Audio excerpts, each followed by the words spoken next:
Science of class 9th chapter 3 part number 2 atoms and molecules. पिछले part में हम बात कर रहे थे कि एटम क्या होता है, किसी भी एटम को एक अलग पहचान देने के लिए उसका सिंबल क्या बनाया जाए, जिससे कि सिर्फ सिंबल्स को ही देख करके एटम्स को पहचान लिया जाए। तो हमने दो तरह के आइडियाज़ भी देखे थे, एक था डाल्टन का और दूसरा था बर्जीलियस का।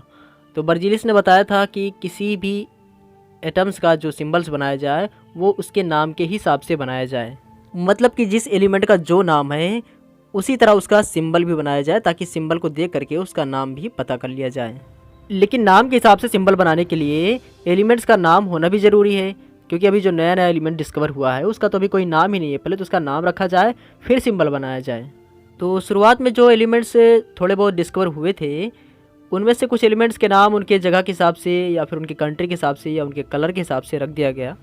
एग्जाम्पल के लिए जैसे कि कॉपर का नाम कॉपर इसलिए रखा गया क्योंकि कॉपर पहली बार जिस जगह पर डिस्कवर हुआ था उस जगह का नाम था साइप्रस। इसी तरह कुछ एलिमेंट्स के नाम उनके कलर्स के हिसाब से रख दिए गए, मतलब जिस एलिमेंट्स का जैसा कलर था उसका नाम उसी तरह रख दिया गया। जैसे कि गोल्ड का नाम गोल्ड इसलिए रखा गया क्योंकि उसका कलर येलो था और येलो और गोल्ड की मीनिंग एक ही होती है। लेकिन अब मॉडर्न डेज में किसी भी एलिमेंट्स का नाम उनके कंट्री या फिर कलर्स के हिसाब से नहीं रखा जाता, बल्कि किसी भी एलिमेंट्स का नाम या सिंबल का डिसीजन इंटरनेशनल साइंटिफिक ऑर्गेनाइजेशन करती है कि किसी भी एलिमेंट्स का नाम या सिंबल क्या रखा जाएगा। और इस इंटरनेशनल साइंटिफिक ऑर्गेनाइजेशन का नाम है international union of pure and applied chemistry, मतलब इसे शॉर्टकट में आप कह सकते हैं IUPAC। अगर आपने कभी पीरियोडिक टेबल देखी हो तो पीरियोडिक टेबल में ज़्यादातर एलिमेंट्स के सिंबल्स जो हैं वो उनके नाम के हिसाब से रखे गए हैं। और पीछे हमने आपको बताया था कि नाम के हिसाब से सिंबल बनाने का जो आइडिया था ये बर्जीलियस ने दिया था। लेकिन पीरियोडिक टेबल में सभी एलिमेंट्स के जो सिंबल्स हैं वो तो IUPAC ने बनाए हैं। इसका मतलब ये हुआ कि IUPAC ने बर्जीलियस का आइडिया एक्सेप्ट किया है। पीरियोडिक टेबल में कुछ एलिमेंट्स के नाम एक लेटर से बनाए गए हैं और कुछ एलिमेंट्स के नाम दो लेटर से मिला करके बनाए गए हैं। जिन एलिमेंट्स का नाम दो लेटर से मिलकर के बना है उनका फर्स्ट लेटर कैपिटल लेटर में रहता है और सेकंड लेटर स्मॉल लेटर में रहता है। एग्जाम्पल के लिए जैसे कि हाइड्रोजन का सिंबल है H, लेकिन H जो रहेगा ये कैपिटल लेटर में ही रहेगा हमेशा। इसमें तो सिर्फ एक ही लेटर है, लेकिन जैसे कि हम दो लेटर वाला कोई सिंबल ले लेते हैं, जैसे कि एल्यूमिनियम का जो सिंबल है वो है AL, capital A small l, ना कि कैपिटल A और कैपिटल L। पीरियोडिक टेबल में कुछ एलिमेंट्स का जो सिंबल बनाया गया है फर्स्ट लेटर से बनाया गया है, कुछ एलिमेंट्स का जो सिंबल है वो फर्स्ट और सेकेंड लेटर से मिला करके बनाया गया है। जैसे कि इस सिंबल जो H है ये हाइड्रोजन जो नेम है उसका जो फर्स्ट लेटर है उससे बनाया गया है। एल्यूमिनियम का जो फर्स्ट और सेकंड लेटर है उससे उसका सिंबल बना दिया गया है कैपिटल A स्मॉल l। लेकिन कुछ एलिमेंट्स ऐसे भी हैं जिनका सिंबल नेम के फर्स्ट और सेकंड लेटर से मिलाकर के नहीं, बल्कि फर्स्ट और नेम के बीच से किसी और एक लेटर को मिलाकर के बनाया गया है। एग्जाम्पल के लिए जैसे कि क्लोरीन ले लीजिए, क्लोरीन का फर्स्ट और सेकंड लेटर जो है वो है CH, लेकिन जो सिंबल बनाया गया है वो बनाया गया है Cl।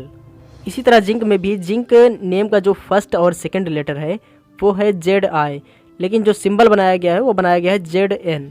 और पीरियोडिक टेबल में कुछ एलिमेंट्स ऐसे भी हैं जिनका सिंबल्स लैटिन, जर्मन या ग्रीक नेम के हिसाब से बनाए गए हैं। एग्जाम्पल के लिए जैसे कि आयरन का सिंबल है Fe, लेकिन आयरन नेम में तो Fe लेटर्स है ही नहीं, फिर आयरन का सिंबल Fe क्यों रखा गया? आयरन का सिंबल Fe इसलिए रखा गया क्योंकि आयरन का लैटिन नेम, मतलब लैटिन लैंग्वेज में नेम है फेरम, और फेरम का पहला और दूसरा लेटर जो है वो है Fe, इसलिए इसका सिंबल बनाया गया Fe। इसी तरह सोडियम का जो सिंबल है वो है Na, क्योंकि सोडियम का लैटिन नेम है नाइट्रियम। इसी तरह पोटेशियम का जो सिंबल है वो भी है K, क्योंकि पोटेशियम का लैटिन नेम है कैलियम। तो मुझे उम्मीद है कि आप समझ गए होंगे कि हर एलिमेंट्स का अपना एक यूनिक नेम होता है और एक यूनिक सिंबल, और एलिमेंट्स के नेम और सिंबल कैसे बनाए गए ये भी आप समझ गए होंगे। यहाँ पर हम आपको एक टेबल दिखा देते हैं जिसमें कुछ एलिमेंट्स के नेम और सिंबल्स दिखाए गए हैं। इस टेबल में फर्स्ट एलिमेंट दिया गया है एल्यूमिनियम और उसका सिंबल दिया गया है कैपिटल A स्मॉल l।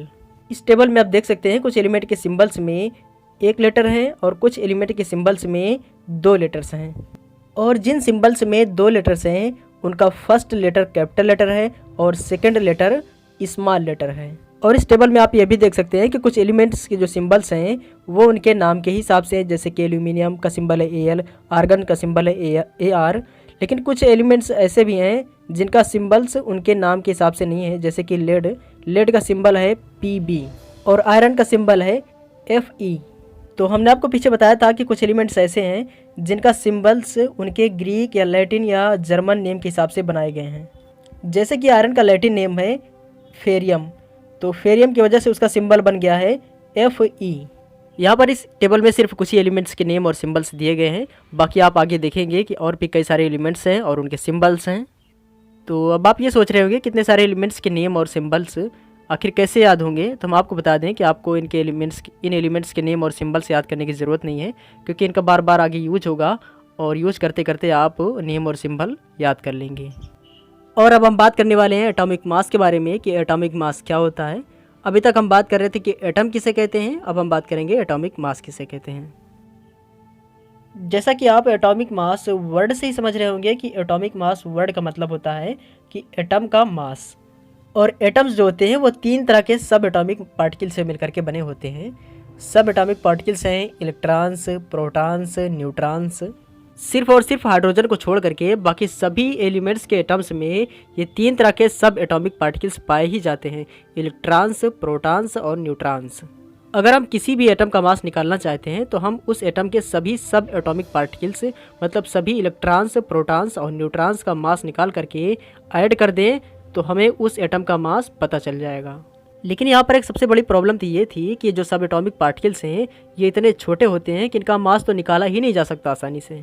यहाँ तक कि एटम्स खुद ही इतना छोटा पार्टिकल्स है कि अगर हम किसी एक सिंगल एटम का मास निकालना चाहें तो हम नहीं निकाल सकते। लेकिन हम अगर कई सारे एटम्स का मास एक साथ अगर निकालना चाहें तो निकाल सकते हैं। जैसे कि कोई कंपाउंड है तो कंपाउंड में कई सारे एटम्स होते हैं और पूरे कंपाउंड का अगर हम मास निकालना चाहें तो निकाल सकते हैं। लेकिन अगर हम किसी एक सिंगल एटम का मास निकालना चाहें तो नहीं निकाल सकते हैं। लेकिन हमें तो एक सिंगल एटम का मास चाहिए, तो चलिए इसके बारे में जानते हैं कि एक सिंगल एटम का मास कैसे निकालेंगे। तो हम आपको बता दें कि डाल्टन्स एटॉमिक थ्योरी के कॉन्सेप्ट से किसी एक सिंगल एटम का मास निकाला जा सकता है। डाल्टन्स ने अपनी एटॉमिक थ्योरी में बताया था कि किसी भी एलिमेंट के सभी एटम्स का मास आइडेंटिकल होता है। और कंपाउंड के बारे में एक बात ये भी बताई थी कि the relative number and kinds of atoms are constant in a given compound. मतलब कि किसी भी कंपाउंड में कौन सा एलिमेंट रहेगा और कितना रहेगा ये चीज़ कांस्टेंट रहती है। एग्जाम्पल के लिए जैसे कि वाटर के एक कंपाउंड में 2 हाइड्रोजन और 1 ऑक्सीजन हमेशा ही रहते हैं, ये चीज़ कांस्टेंट है। और पिछले पार्ट में लॉ ऑफ कांस्टेंट प्रोपोर्शंस में हमने ये भी देखा था कि वाटर के एक कंपाउंड में हाइड्रोजन और ऑक्सीजन के मास का जो रेशियो होता है वो होता है 1:8। मतलब कि अगर वाटर के एक कंपाउंड का मास है 9 ग्राम तो उस एक कंपाउंड में हाइड्रोजन का मास होगा 1 ग्राम और ऑक्सीजन का मास होगा 8 ग्राम। इसी तरह की एग्जांपल हम और देख लेते हैं कंपाउंड कार्बन मोनोऑक्साइड का, जिसका केमिकल फार्मूला है CO। और ये कंपाउंड 2 तरह के एटम से मिलकर के बना है, पहला है कार्बन और दूसरा है ऑक्सीजन। और एक्सपेरिमेंटली ये ऑब्जर्व किया गया कि जब कार्बन मोनोऑक्साइड बनाने के लिए 3 ग्राम कार्बन लिया जाता है तब 4 ग्राम ऑक्सीजन की ज़रूरत पड़ती है। मतलब कि 3 ग्राम कार्बन और 4 ग्राम ऑक्सीजन को मिला करके टोटल 7 ग्राम कार्बन मोनोऑक्साइड बनता है। लेकिन अगर 3 ग्राम कार्बन लिया जाए और 4 ग्राम ऑक्सीजन के बजाय 5 ग्राम ऑक्सीजन ले लिया जाए तब भी 7 ग्राम कार्बन मोनोऑक्साइड ही बनेगा और 1 ग्राम ऑक्सीजन बच जाएगा। इससे ये बात प्रूफ होती है कि कार्बन मोनोऑक्साइड में कार्बन और ऑक्सीजन के मास का जो रेशियो है वो कांस्टेंट है। जैसे कि अगर कार्बन का वेट 3 है तो ऑक्सीजन का वेट 4 रहेगा। लेकिन अगर कार्बन का वेट 1 है तो ऑक्सीजन का वेट रहेगा 1.33 या फिर 1.33 को हम कह सकते हैं 4/3।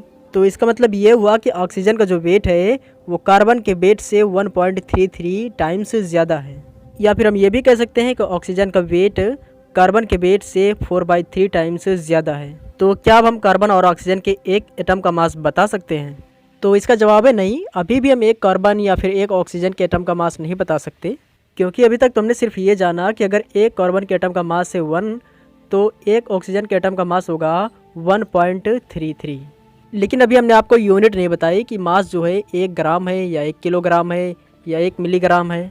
और एक एटम की मास की यूनिट को बनाना भी बहुत मुश्किल काम था, क्योंकि एक एटम का मास इतना कम होता है कि उसे ग्राम या किलोग्राम या मिलीग्राम में वेट नहीं किया जा सकता। तो इस समस्या को दूर करने के लिए स्टार्टिंग में एक यूनिट बनाई गई एटॉमिक मास की, जिसका नाम है AMU। मतलब कि एटॉमिक मास को हम ग्राम या किलोग्राम या मिलीग्राम में ना लिख करके AMU में लिखेंगे। लेकिन बाद में IUPAC ने रिकमेंड किया कि हम AMU को AMU नहीं लिखेंगे बल्कि सिर्फ U लिखेंगे। और साथ में IUPAC ने यह भी रिकमेंड किया कि कार्बन के एक एटम का मास होगा 1U, तो ऑक्सीजन के एक एटम का मास हो जाएगा 1.33U। और जब कार्बन और ऑक्सीजन के एटम का मास पता चल गया तो बाकी सभी एलिमेंट्स के एटॉमिक मास को इसी तरह से निकालने की कोशिश की गई। तो इस तरह से कुछ एलिमेंट्स के एटॉमिक मास जो आए वो होल नंबर्स में आए, जैसे कि कार्बन का जो एटॉमिक मास है वो है 1, और कुछ एलिमेंट्स के एटॉमिक मास जो आए वो एक रियल नंबर आए। रियल नंबर जैसे कि 1.33 जो कि ऑक्सीजन का एटॉमिक मास है। लेकिन कोशिश की गई कि कोई एक ऐसी यूनिट बनाई जाए जिससे कि ज़्यादातर एलिमेंट्स के एटॉमिक मास होल नंबर में ही आए। तो स्टार्टिंग में एटॉमिक मास को एक होल नंबर में कन्वर्ट करने के लिए साइंटिस्ट ने ऑक्सीजन एटम के मास के 1/16 मास को ही यूनिट मान लिया। मतलब कि ऑक्सीजन के एक एटम का जो मास है उसको 16 से डिवाइड किया जाए, फिर जो नंबर आएगा उसको एक यूनिट माना जाएगा। और ऑक्सीजन को ही एटॉमिक मास की यूनिट बनाने के लिए सेलेक्ट इसलिए किया गया क्योंकि ऑक्सीजन लगभग सभी एलिमेंट के साथ रिएक्शन कर सकता है और कंपाउंड बना सकता है। लेकिन बाद में 1961 में साइंटिस्ट ने ऑक्सीजन के बजाय कार्बन के एक एटम के मास के हिसाब से एटॉमिक मास की यूनिट को डिफाइन किया। और कार्बन के एक एटम के मास को 12 से डिवाइड करने के बाद जो नंबर आएगा उसको कहेंगे एक यूनिट। मतलब कि जैसे पहले ऑक्सीजन के एक एटम के मास को मान लिया गया था 16 यूनिट, लेकिन अब ऑक्सीजन को हटा करके ऑक्सीजन की जगह कार्बन के एक एटम के मास को मान लिया गया है 12 यूनिट। तो फिर चलिए इसी बात को एक एग्जांपल के जरिए हम और बेहतर तरीके से समझने की कोशिश करते हैं। जैसे कि हमने मान लिया है कि कार्बन के एक एटम का मास होता है 12 यूनिट, तो हाइड्रोजन के एक एटम का मास जो है कार्बन के एक एटम के मास से तो 12 टाइम्स कम होता है, मतलब 12 गुना कम होता है। तो हाइड्रोजन के एक एटम का मास कितना होगा? तो जब कार्बन के एक एटम का मास होता है 12 यूनिट और हाइड्रोजन के एक एटम का मास कार्बन के एक एटम के मास से 12 टाइम्स कम है, मतलब 12 गुना कम है, तो हाइड्रोजन के एक एटम का मास हो जाएगा 1 यूनिट। इसी तरह मैग्नीशियम भी है। मैग्नीशियम के एक एटम का मास कार्बन के एक एटम के मास से 2 गुना होता है, मतलब डबल होता है। तो मैग्नीशियम के एक एटम का मास होगा 24 यूनिट्स, क्योंकि कार्बन के एक एटम का मास है 12 यूनिट्स। इमेजिन करिए कि एक फ्रूट सेलर है जिसके पास एक तरबूज है और साथ में कुछ और भी फल हैं, और फ्रूट सेलर ये कह रहा है कि उसके एक तरबूज का वेट है 12 यूनिट्स, और फ्रूट सेलर ने तरबूज को 12 पीस में डिवाइड कर दिया इक्वली। और जब फ्रूट सेलर के पास कोई एक यूनिट फल खरीदने आता है तब फ्रूट सेलर तराजू में एक तरफ एक तरबूज का पीस रखता है और दूसरी तरफ फल को। और जब फ्रूट सेलर के पास कोई 2 यूनिट फल खरीदने आता है तब फ्रूट सेलर तराजू में एक तरफ 2 पीस रखता है तरबूज के और दूसरी तरफ दूसरे फल को। मतलब कि यहाँ पर मास को रिलेट करके दूसरे फल का भी वेट निकाल लिया जाता है। इसी तरह कार्बन के एक एटम का मास रिलेट करके बाकी दूसरे एटम्स का भी मास निकाल लिया जाता है। जैसे कि कार्बन के एक एटम का मास होता है 12 यूनिट्स, तो 12 यूनिट्स को अगर हम 12 पार्ट्स में डिवाइड करेंगे तो आएगा 1 यूनिट। और फिर कार्बन के एक यूनिट से रिलेट करके बाकी एटम्स का भी एटॉमिक मास निकाल लिया जाता है। यहाँ पर कुछ एटम्स के एटॉमिक मास की लिस्ट दी गई है, जैसे कि हाइड्रोजन का एटॉमिक मास है 1 यूनिट और कार्बन का एटॉमिक मास दिया गया है 12 यूनिट्स। हाइड्रोजन का एटॉमिक मास 1 यूनिट इसलिए है क्योंकि हाइड्रोजन का एटॉमिक मास कार्बन के एटॉमिक मास से 12 टाइम्स कम होता है। इसी तरह यहाँ पर कुछ और एलिमेंट्स के एटॉमिक मास दिए गए हैं कार्बन के एटॉमिक मास से रिलेट करके। जैसे कि मैग्नीशियम का एटॉमिक मास दिया गया है 24 यूनिट्स, क्योंकि मैग्नीशियम का एटॉमिक मास कार्बन के एटॉमिक मास से डबल होता है, इसीलिए 12 का डबल होगा 24। तो मुझे उम्मीद है कि अब आप एटॉमिक मास के बारे में समझ गए होंगे। मतलब इसमें यह हुआ है कि सबसे पहले किसी एक एटम का एटॉमिक मास मान लिया गया है, जैसे कि कार्बन का एटॉमिक मास 12 मान लिया गया है 12 यूनिट्स, और फिर उसी के हिसाब से जिस एटम का जितना ज़्यादा रहेगा कार्बन से या फिर जितना कम रहेगा उसको उतना घटा या बढ़ा करके लिख दिया जाएगा। और अब हम बात करेंगे हाउ डू एटम्स एग्जिस्ट, मतलब कि एटम किस प्रकार एग्जिस्ट करते हैं नेचर में। अभी तक हम पीछे बात कर रहे थे कि एटम्स बहुत ही छोटे होते हैं, अगर हम किसी एक सिंगल एटम को आंख से नॉर्मली देखना चाहें तो देख भी नहीं सकते, और साइज में छोटा होने की वजह से इनका मास निकालना भी आसान नहीं था, इसीलिए कार्बन के एक एटम का मास 12 यूनिट्स मान लिया गया था। और फिर कार्बन के एटॉमिक मास से ही रिलेट करके बाकी सभी एटम्स का एटॉमिक मास निकाल लिया गया। और अब हम बात करने जा रहे हैं कि एटम्स किस तरह से एग्जिस्ट करते हैं नेचर में।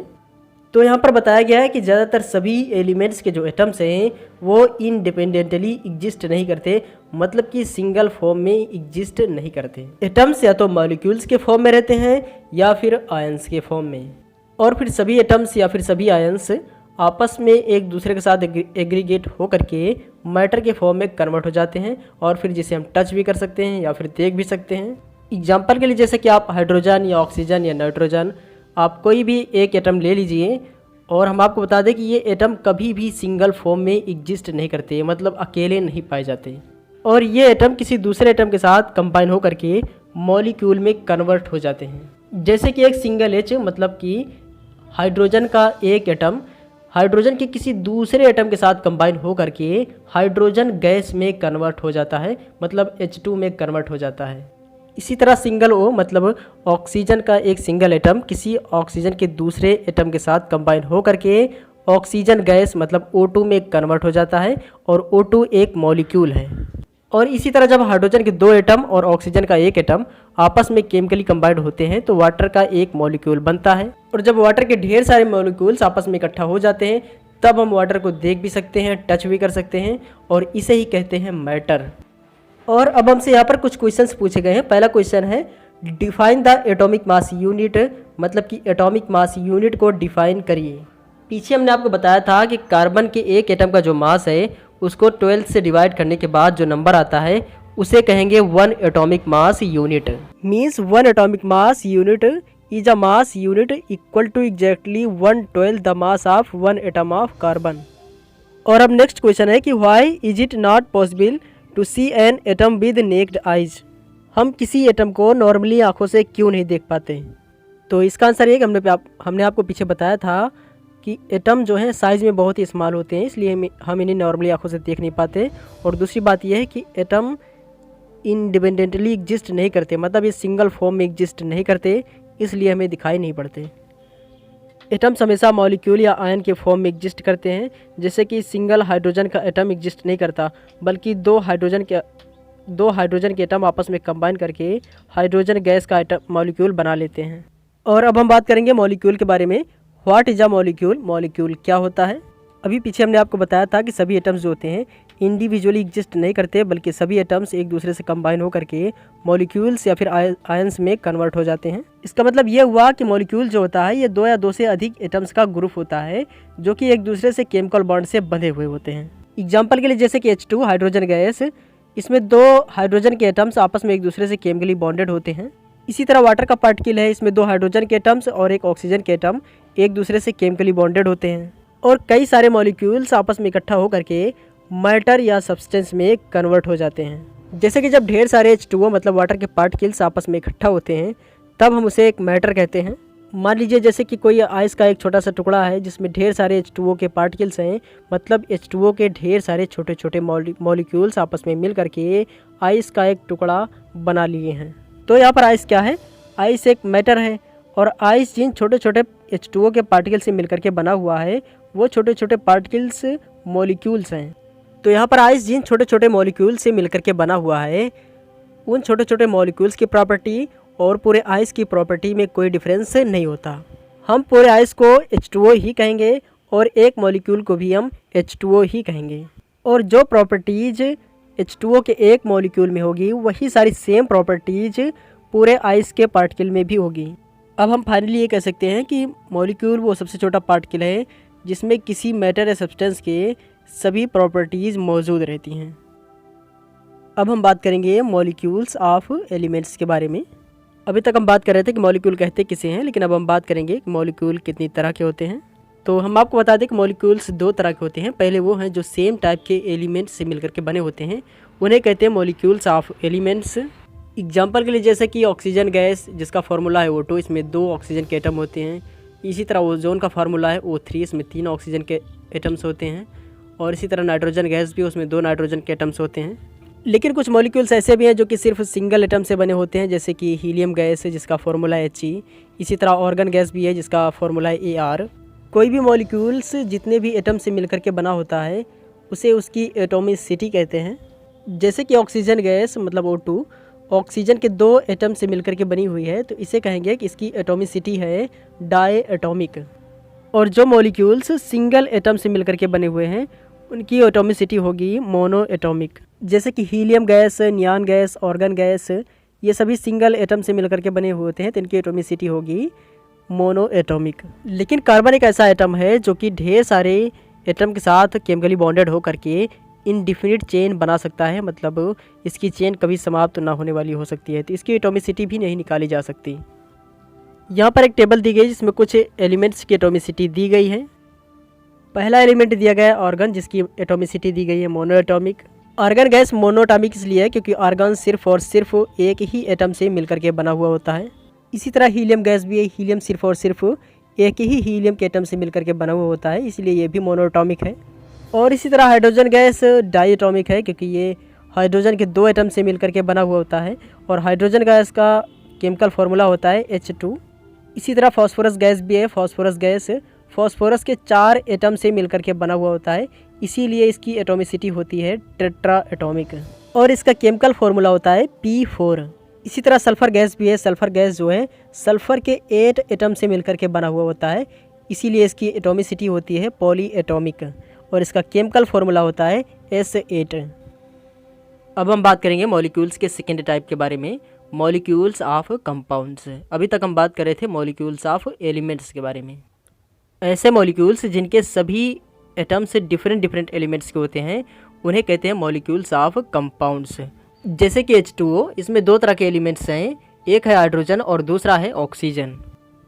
इसी तरह NH3 भी है, इसमें भी 2 तरह के एलिमेंट्स हैं, पहला है नाइट्रोजन और दूसरा है हाइड्रोजन। और कार्बन डाइऑक्साइड मीन्स CO2 में भी 2 तरह के एलिमेंट्स हैं, एक है कार्बन और दूसरा है ऑक्सीजन।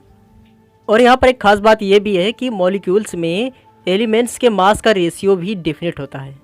जैसे कि एक H2O में 2 हाइड्रोजन और 1 ऑक्सीजन ही रहेंगे, ये चीज़ डिफिनिट है, ना कि 3 हाइड्रोजन या 4 हाइड्रोजन और 2 ऑक्सीजन, ऐसा नहीं हो सकता। 2 हाइड्रोजन के एटम का मास हो जाएगा 2 यूनिट और 1 ऑक्सीजन है, इसलिए 1 ऑक्सीजन के एटम का मास हो जाएगा 16 यूनिट, तो 2:16 हो जाएगा 1:8। इसीलिए यहाँ पर एक H2O में हाइड्रोजन और ऑक्सीजन के मास का जो रेशियो दिया गया है वो है 1:8। और एक नाइट्रोजन का एटॉमिक मास होता है 14 यूनिट, 3 हाइड्रोजन का एटॉमिक मास होता है 3 यूनिट, तो इसीलिए यहाँ पर NH3 में नाइट्रोजन और हाइड्रोजन के एटॉमिक मास का जो रेशियो दिया गया है वो है 14:3। और इसी तरह कार्बन के एक एटम का मास होता है 12 यूनिट्स और ऑक्सीजन के 2 एटम का मास होगा 32 यूनिट्स। तो इस तरह से कार्बन डाइऑक्साइड मीन्स CO2 में कार्बन और ऑक्सीजन के एटम का मास का जो रेशियो होगा वो होगा 12:32 और जब हम इसे डिवाइड करेंगे तब आएगा 3:8। और अब हमसे यहाँ पर एक क्वेश्चन पूछा गया है कि अगर वाटर के एक मॉलिक्यूल या एक कंपाउंड में हाइड्रोजन और ऑक्सीजन के मास का जो रेशियो है वो है 1:8, तो आप कैसे पता लगाएंगे कि वाटर के एक मॉलिक्यूल में कितने हाइड्रोजन हैं और कितने ऑक्सीजन हैं। तो इसके लिए यहाँ पर एक टेबल दी गई जिसमें बताया गया है कि वाटर के एक मॉलिक्यूल में हाइड्रोजन और ऑक्सीजन के नंबर का क्या रेशियो है, कैसे निकालेंगे। तो यहाँ पर फर्स्ट कॉलम में दिया गया है कि 2 एलिमेंट्स हैं, पहला है हाइड्रोजन और दूसरा है ऑक्सीजन, और दूसरे कॉलम में दिया गया है कि हाइड्रोजन और ऑक्सीजन के मास का जो रेशियो है वो है 1:8। और तीसरे कॉलम में बताया गया है कि हाइड्रोजन के एक एटम का मास होता है 1 यूनिट और ऑक्सीजन के एक एटम का मास होता है 16 यूनिट्स। इसका मतलब ये हुआ कि हाइड्रोजन के एक एटम और ऑक्सीजन के एक एटम के मास का जो रेशियो होता है वो होता है 1:16। लेकिन हमें क्वेश्चन में दिया गया है कि वाटर के एक कंपाउंड में हाइड्रोजन और ऑक्सीजन के मास का जो रेशियो है वो है 1:8। तो इसका मतलब ये हुआ कि यहाँ पर ऑक्सीजन के आधे एटम मतलब 1/2 एटम का मास दिया गया है जो कि 8 है, और हाइड्रोजन के पूरे एटम का मास दिया गया मतलब 1 एटम का मास दिया गया है जो कि 1 है। इससे ये बात जाहिर होती है कि वाटर के एक मॉलिक्यूल में ऑक्सीजन के नंबर जो हैं आधे हैं हाइड्रोजन के नंबर से। या फिर इस बात को आप इस तरह भी कह सकते हैं कि वाटर के एक मॉलिक्यूल में हाइड्रोजन के नंबर जो हैं ऑक्सीजन से 2 टाइम्स है, मतलब 2 गुना है। तो यहाँ पर आएगा हाइड्रोजन और ऑक्सीजन के नंबर का जो रेशियो आएगा वो आएगा 2:1। अब हम बात करेंगे आयन के बारे में। What is an ion? कोई भी कंपाउंड हो, चाहे वो मेटल्स हो या नॉन मेटल्स, सभी के सभी चार्जड पार्टिकल से ही मिलकर के बने होते हैं और इन्हीं चार्जड पार्टिकल्स को ही कहते हैं आयंस। कोई भी कंपाउंड हो, कंपाउंड तभी बनता है जब 2 या 2 से अधिक टाइप के एटम्स आपस में एक दूसरे से कंबाइन करते हैं, और एटम्स आपस में एक दूसरे से तभी कंबाइन करते हैं जब एटम्स पर चार्ज होता है, और इन्हीं चार्ज्ड एटम्स को ही आयंस कहते हैं। और चार्ज भी दो तरह के होते हैं, एक होता है पॉजिटिव चार्ज और एक होता है निगेटिव चार्ज। जिस एटम्स पर पॉजिटिव चार्ज होता है उसे कहते हैं कैटायन, और जिस एटम्स पर निगेटिव चार्ज होता है उसे कहते हैं एनायन। एग्जाम्पल के लिए जैसे कि सोडियम क्लोराइड मीन्स NaCl भी दो तरह के एटम से मिलकर के बना हुआ है, एक है Na और दूसरा Cl। Na को कहते हैं सोडियम और Cl को कहते हैं क्लोरीन। NaCl तभी बनता है जब Na पे प्लस चार्ज होता है और Cl पर माइनस चार्ज, और ये दोनों चार्ज पार्टिकल्स जब आपस में एक दूसरे से कंबाइन करते हैं तब बनता है NaCl। यहाँ पर Na पर प्लस चार्ज है इसलिए इसे कहेंगे केटायन, और ये Cl पर माइनस चार्ज है इसलिए इसे कहेंगे एनायन।